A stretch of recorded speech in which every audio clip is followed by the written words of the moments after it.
Pokemon investing in a recession. How is it possible to make a profit? Is it possible to make a profit? Today we discussed that. We're also going to talk a little bit more about Evolving Skies and its ascension to over $200 a booster box. All of that and more in today's video.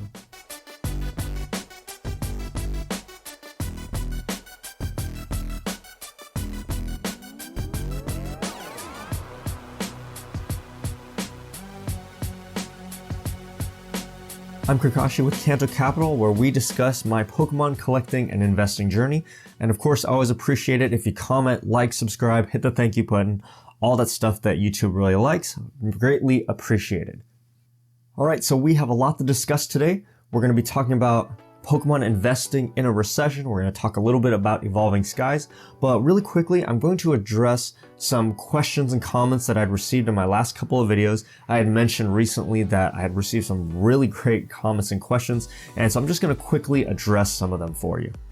All right, and the first comment effectively discusses some of the pricing issues that we have with the market today. So basically what he says is that cards, both raw and graded, have come down a lot from the peak, but it's still higher than our 2020 prices, which is basically the pre-pandemic prices.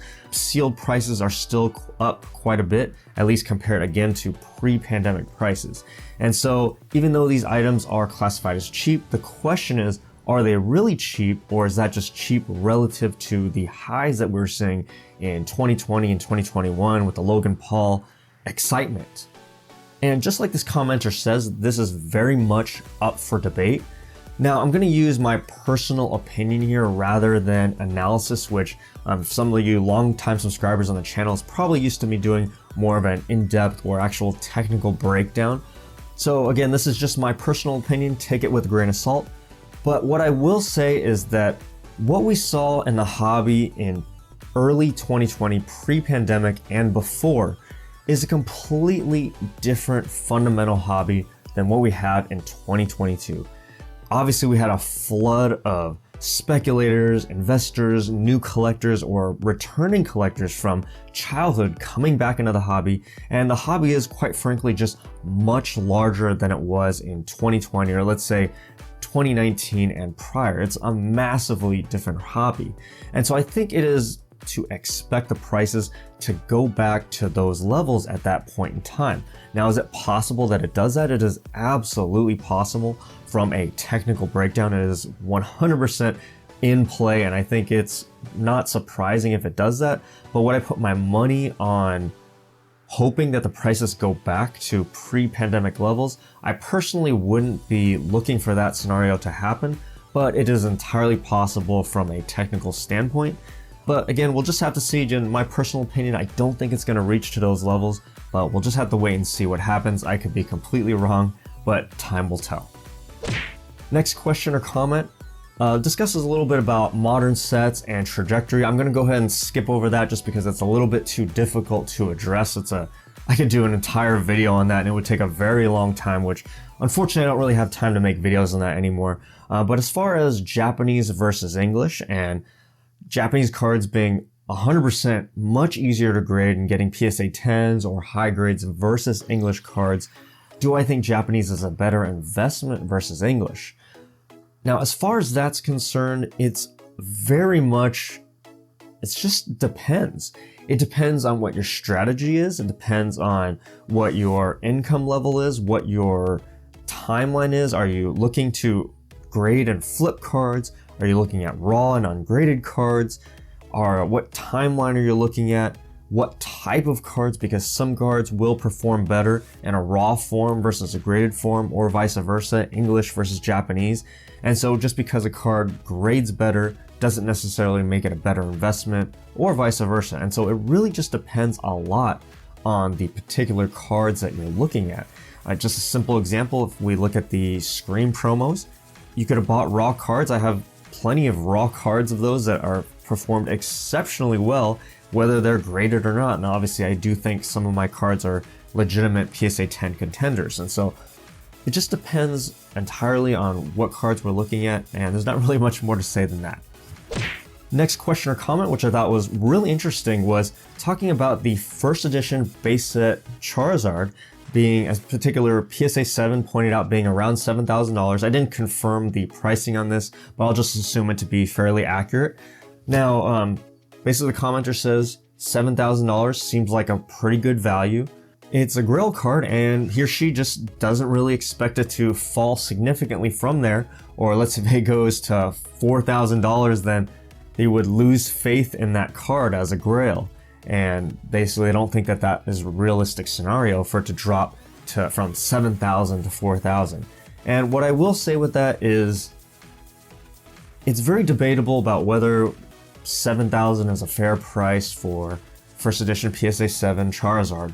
But what I will say is, even if, let's say, 4K is your theoretical bottom, or anyone's theoretical bottom, we just have to remember that prices tend to overshoot in either direction. And so even if 4,000, let's say that's actually a fair baseline value for a first edition PSA 7 Charizard, even if 4K was a realistic bottom, a lot of times prices tend to overshoot in either direction. So when we have peaks and valleys, a lot of time that peak is way above a fair market price, and the valley is also far below a fair market price. So even if, let's say, 4K seems like a theoretical bottom, it's very possible that the card could still drop below that for a temporary period of time. So you could still see it flush down below $4,000 to $2,000, $3,000 before people just start coming in and saying, that's just ridiculous. Maybe 4K is considered a fair value, but then it starts becoming a ridiculous value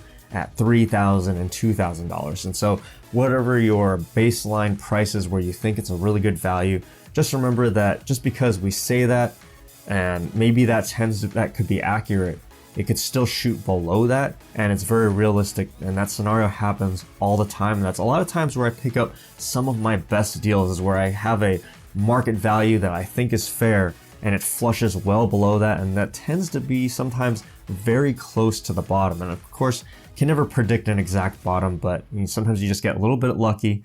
But if you have an idea of what your value point is and it gets below that threshold, that's where things become, as an investor, it becomes an intelligent buy. And it doesn't mean that you'll be right or wrong, or that it'll be a successful investment or not, but it's intelligent in the sense of that's your value, and when it flushes below that, then it becomes a tremendous value. Next comment says, I'm purchasing, but extremely sensibly. The economy here in the UK is currently absolutely not in a good situation, and we're kind of in a place where prioritizing financial decisions is more important than ever, and we have a bunch of thumbs up from that comment as well. And there was other commenters as well, I don't remember, I'll either put them all up there if I have more, but I know there was other people that mentioned similar comments about the economy, buying safely, buying intelligently and sensibly. And this is absolutely the best way to go about it, in my humble opinion, is of course make those purchases where you see a lot of value, but understand that we could be in for some rocky times ahead. And I've addressed this a little bit in some of my past videos as well, but just be prepared for any situations, unexpected things that could come about moving forward. Next comment. And actually, this is the same person from one of the other comments just a minute ago, but it says, it's a very good time to buy for some things. Evolutions packs, still overpriced according to this commenter's opinion. Buying fossil packs for $10 in 2014, which by the way is almost a decade ago at this point. But in 2014, those packs were $10, and Evolutions is now at $20.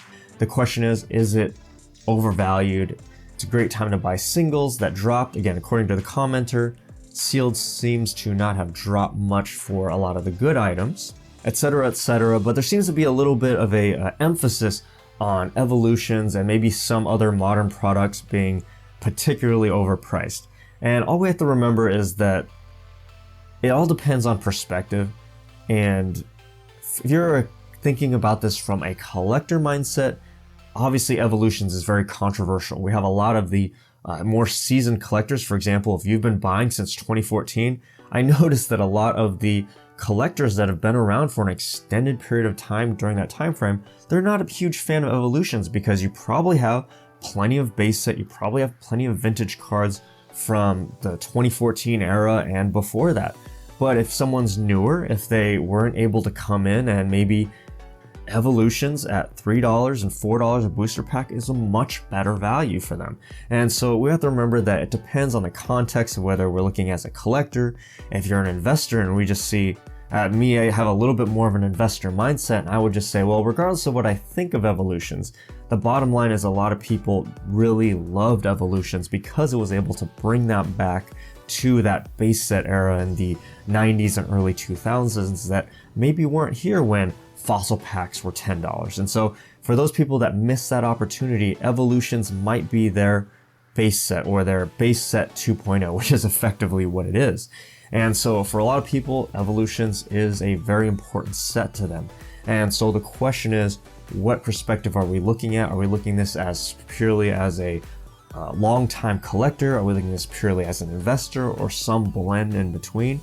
And I will somewhat agree that maybe Evolutions is not necessarily the best value compared to maybe getting just some base set vintage cards, maybe versus the booster packs. But as far as singles are concerned, it's a very good value. And the question, of course, is just, what is your budget? What are you looking for? What are your collecting or investing goals? All right, next question, or actually comment. I really wanted to highlight this one because he's talking about Generations ETBs and how he bought 4 of them for $80, which was very realistic, not that long ago actually. And he ended up selling one for $650, and he's just grateful that he's in a pod to have strong hands. And so I really wanted to highlight this, not just because he bought some ETBs at a really great price and now he's selling them for $650.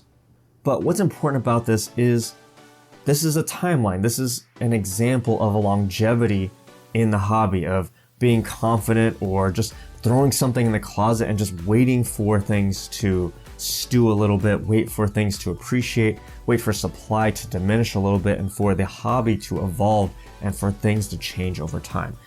So really great story. Just wanted to share that with y'all, to be patient, have those strong hands if you're able to, and maybe you can see some similar gains like this individual here. Next commenter, started collecting about 4 months ago. Very happy that the market is low. I keep thinking if I got in during the hype, oh, that would be really expensive. Can I ask, what do you mainly buy, sealed or raw? All right, so yeah, as far as just joining into the hobby or collecting again 4 months ago, fantastic timing, excellent time to come in, because the prices again are so much cheaper than they were about a year and a half ago at this stage. And you're very fortunate, I think, especially if you're a returning collector, to have missed out on the hype, because it was so easy to get caught up in the FOMO. And if you ever go back to some older videos, you'll see, even let's say in my videos, I'm very excited with seeing some of the price action. There's a lot of people that caught up into the hype and the FOMO, and were paying extremely elevated prices for a lot of high risk products. And I think it's okay to pay elevated prices, but the question is, you have to buy things with the lowest risk and the best reward, so that way you can minimize those losses if you're going to buy into a hype phase. And so you're very fortunate to come in during this time frame. And what do I buy? I buy pretty much everything, sealed, raw, graded, doesn't matter. It's just wherever I see the best opportunity, and that's why I'm able to cover a lot of different aspects of the hobby. Next question or comment is about I don't know how to pronounce the name of this Pokemon. It's the Oranguru Trainer Gallery from Brilliant Stars. I've been hearing that it might get banned, and if this would happen, it may not get printed. Again, if there's further reprints, what's my take on that? So it's a very interesting question, and there is a little bit of speculation I've seen here and there. I didn't see a lot of information about this, just it seems to be a little bit more of speculation. Correct me if I'm wrong, maybe others have heard about this. I have not really found much, except a lot of rumors and speculation about that. I see the issue with the card potentially, and what I will say, there's a lot of things to say about it, but to put it simply, historically, Pokemon has definitely banned cards for less than that, at least in terms of an American perspective. It seems like very little, and so it's definitely in the realm of possibility that this card could be banned in the future. But I will say, as far as an investor, now if you're a collector, Absolutely, as a collector, I would say if I really want to get an interesting card like that might be more limited, I would 100% grab a copy or two just to have it for my collection. As far as an investment, fortunately, I do already have copies of those cards that I had picked up. If I have a footage of it, I'll go ahead and put it up. I do have some of those cards luckily already, so if it happens, luckily I already have a position. But as far as an investment perspective and whether it's going to be banned or not, I don't really like to speculate in that regard. And of course, if it ends up getting banned, it would end up probably being a very exciting card to own. But as far as an investment, I wouldn't do it based on speculation. And the key piece here is speculation. So if it is a card that I believe in or I think is a good investment long term, then I buy it because of that. And so I don't want to buy it because of a rumor. I want to buy it because there is a reason that I believe in the card to begin with. And then if something about it changes that makes it an even better card, for example, it gets banned, then that's even better situation for me. Okay, and next, let's address Pokemon investing in a recession. How is it possible to make a profit? Is it still possible to make a profit? Should you just be holding cash? Now, first of all, I think a lot of you that are listening to this video probably know already, but there are plenty of examples in the last year or two of cards that have continued to appreciate during this time frame, even though a lot of cards in the hobby have gone down in price. And I've talked about prices going down in multiple videos in this channel. And I haven't highlighted as much the cards that are going up in price because the majority of cards have gone down in price.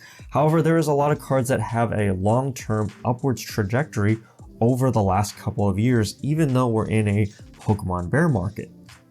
Some of the prime examples is Evolving Skies. We have the EV VMAX Premium Collection. Those boxes are incredibly popular right now. And of course, we look at some of the older things. We have sealed product, which has held up very well, like Cosmic Eclipse and other sealed cards. Even if they've gone down in price, they've held their value extremely well, which another commenter had mentioned. We have the Scream cards, which have actually continued to go up in price. Well, a little bit of a fluctuation there. But as far as some of the most highly desirable cards, the Mimikyu in particular continues to actually go up in price. Things like the Latios GX from Sun and Moon, I think it's Team Up, or Ultra Prism, I think it's Team Up. The Latios Full Art card, gone up in price. Ultra Prism Lily is still holding its value very well. Even some more recent cards like Special Delivery Bidoof, for example, has continued to slowly go up in price. And so there's plenty of examples of cards continuing to go up in value despite prices in general in the market going down during this time frame. And I'm going to go into a little bit about why that is possible. How does this happen despite all this recessionary fears and everyone talking about the next 1, 2, 3, 5 years potentially could be very rough times from an economic standpoint in the overall economy, world economies, not just in the US or the UK or wherever you may reside, but a lot of people are talking about a potential global recession. And so how is it possible that with these market fears that prices are able to go up? And I'm going to get into how that's possible, but really quickly, I also want to address Evolving Skies and it reaching $200 a booster box. And even though this is going to seem like a little bit of a tangent, I promise this is all going to tie back together at the end. So Evolving Skies has now reached $200 a booster box. We went from a low. I've seen, according to one of my commenters, they picked up Evolving Skies as cheap as $70 a booster box during the reprint phase. I saw them at $80 a booster box, so I think 70 is definitely in the realm of possibility. And so we've went from $70 to $80 a booster box, and I've seen them selling as high as $250. And so depending on your entry price, you could be looking at somewhere around almost 4x gains depending on the sale price and your purchase price. But I'd say your typical average probably going to be somewhere around 2 to 2.5 times returns. Now, I will say that I do think a reprint is very highly likely, even though I've seen a lot of speculation that it's not going to get reprinted. And we just have to remember, if you're newer to the hobby, this speculation about reprints and whether it's going to be reprinted or is this it, is this the last wave, this stuff happens all the time. And if you ever go back and look at things like hidden fates or evolutions, sometimes those reprint periods can happen for an extended period of time, and sometimes those last final reprints can really flush down the price heavily. And so just because there's rumors that it might get printed or it might not, just be aware that this stuff has happened in the past where people thought it wasn't going to get reprinted, and next thing you know, Pokemon floods the market and the prices flush down. And so the real question is, with Evolving Skies hitting well above $200 up to $250 a booster box, should you buy it? And all I can say is, at this point in time, just realize the risk that you are taking when you buy a booster box at an elevated price in a modern product that is very potentially still in print. And so if you pay $200, $220, $250 for a booster box that is still in print, just understand and realize that it's a very strong possibility that it could be reprinted and those prices could come back down back towards $100 or $150. And I know that seems a little bit crazy or unrealistic, but if you want to, again, just go back in time frame just a little bit, at one point, Darkness Ablaze was somewhere around $180 a booster box. I know because I sold some at $180. Vivid Voltage, if my memory is correct, I believe it pushed up towards $200 a booster box. And now recently, those boxes were closer to $100 or under $100. I don't know what the price is today, but very recently they were around $100 or below. And so even though those products had basically hit almost $200 not that long ago, had flushed down after a reprint back to $100. And so I'm not saying that's going to happen with Evolving Skies, but just understand that that is a possibility. Now, if it were me and I had no position, what would I do? I can only speak for me, but if it was me, as far as let's start as a collector first. If I was a collector and I really just didn't want to miss out, sure, I would grab one or two of the particular items I wanted. So if I really wanted a booster box just as a pure collector, not as an investor, I don't care about the money, if I just want to make sure I have one for my collection, absolutely I'd grab a booster box. Or if you're one of those people who like to rip open packs over time, maybe I'd grab a couple. Or if that's a little bit too expensive for you, maybe a little bit out of your budget, I definitely would consider an ETB, which is a really great value right now because those haven't appreciated in price too much. And of course, the loose booster packs are also, again, a very accessible price point where the prices haven't gone up too much. And so it just depends a little bit on your situation, but as a collector purely, I would say just grab what you want just to make sure you have it as a just in case. But I wouldn't put too much into it, personally speaking, just because I would be scared about prices being flushed down. And as an investor, again, only speaking for myself personally, can't tell you what to do. But as an investor for myself personally, I would be very scared to buy a booster box at these elevated prices. I'd be looking at something with maybe a little bit of better value or a better risk to reward option. Just because I think this is the real big lesson here is not about FOMOing in or trying to jump in and not miss the boat on Evolving Skies. But I think as an investor, like I said, I personally would be very scared to buy an Evolving Skies booster box at $250, as good as the set is. And I think the real lesson here is to just lock in great cards at really good prices or very fair prices. So when Evolving Skies first came out, I made sure that if I was able to get the right price and good prices, I think for the record, my prices were literally right around $100 a booster box, and retail price for a lot of their products, regardless of whether the price went down to $80 or $70, or if I had to buy it at $110 or $120, I didn't really care. I don't care if it went down or it went up a little bit from my base price or my retail purchase price, because the set was so good. I wanted to make sure I locked in my position, and I basically got a full position from day one as soon as I was able to secure the product at a fair price. And the reason I didn't care whether it went down to $80 or $70 or it went up a little bit from my purchase price is I just wanted to lock in my position. With something that good, with that good of a set, I didn't care if I paid a little bit too much or if I ended up getting a decent deal. I don't care about saving $10 or $20 a booster box when I believe this set is that good. If I think it's going to go to I'm not saying this is what's going to happen, but if I think this box is going to go to $200, $300, $400, I don't care about saving $10. Now, do I want to maximize my returns? Of course I do. But the thing is, no one can predict the future. No one knows whether those prices are actually going to touch $80 or $70, or even Evolutions, I think at one point was as cheap as $60 a booster box, if my memory serves correct. I mean, stuff has been cheap in the past. And the thing is, we never know where that bottom is going to be. But in the long run, it doesn't matter whether you paid $80, $90, or $100 for Evolutions. Those booster boxes are now around $700 a box or whatever price it is. No one cares whether you paid $70 or $100. They just think, wow, you got in at a great price. You're so lucky you got them at that time.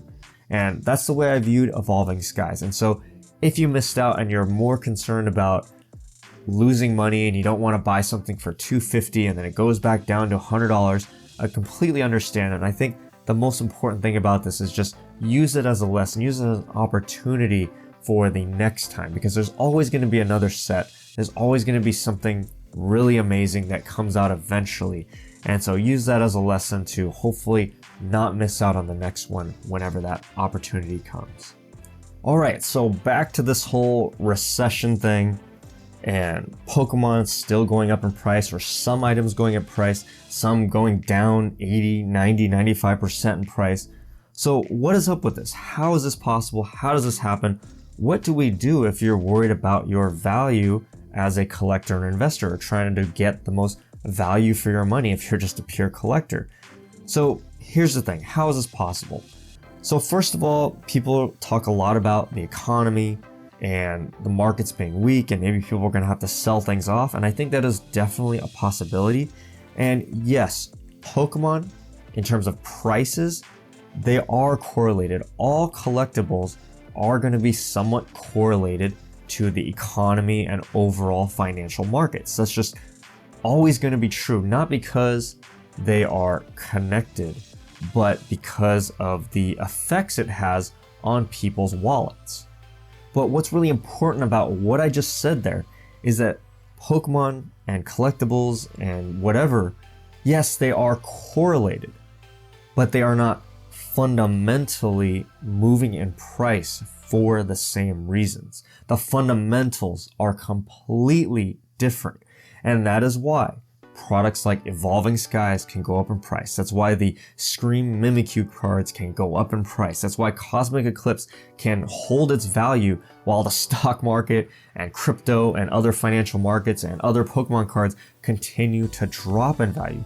It's because they are not fundamentally the same.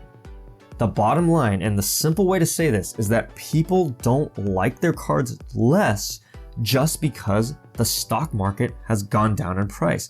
Just because your 3M might be down in price doesn't mean that you're gonna like your cards any less. They are not the same situation. We buy and sell stocks in traditional companies and traditional businesses due to performance. And so just because the economy is weak, just because the stock market is weak and prices are down on those, and prices might be down on the hobby, and if you're struggling financially with your investments or some other purchase, then of course that would affect your ability to purchase and invest or collect into Pokemon. But just because those happen, just because the prices are correlated at the same time, does not mean that they go down in price for the same reason. And so yes, even in a recession, you can still make money in the Pokemon card market. And that's why we have seen sets like Evolving Skies continuing to go up in value, and certain cards and other items continuing to rise in price, is because correlation does not equal causation. And it's possible because we buy cards because we like them. We don't buy them because Apple or Disney hit record profits. We buy the cards because people like them, or we think people are going to want them. And so while investing in a recession can be a scary time, and it's tough, and it's very possible that this video might not age well, and maybe these prices come down very far from the prices that I'm mentioning in this video. But the bottom line is that even with the turmoil and all this news about recessions and the world is ending. We have rising interest rates and housing prices are finally dipping a little bit. We have the stock market being down, crypto, NFTs, whatever thing you want to talk about, and a lot of prices are down. Even with all that negativity, because the fundamentals are different, we can still potentially double, triple our money in these very risky times. And that's why a $250 Evolving Skies booster box is still possible. And that is why investing in a recession and still making significant profits is still viable.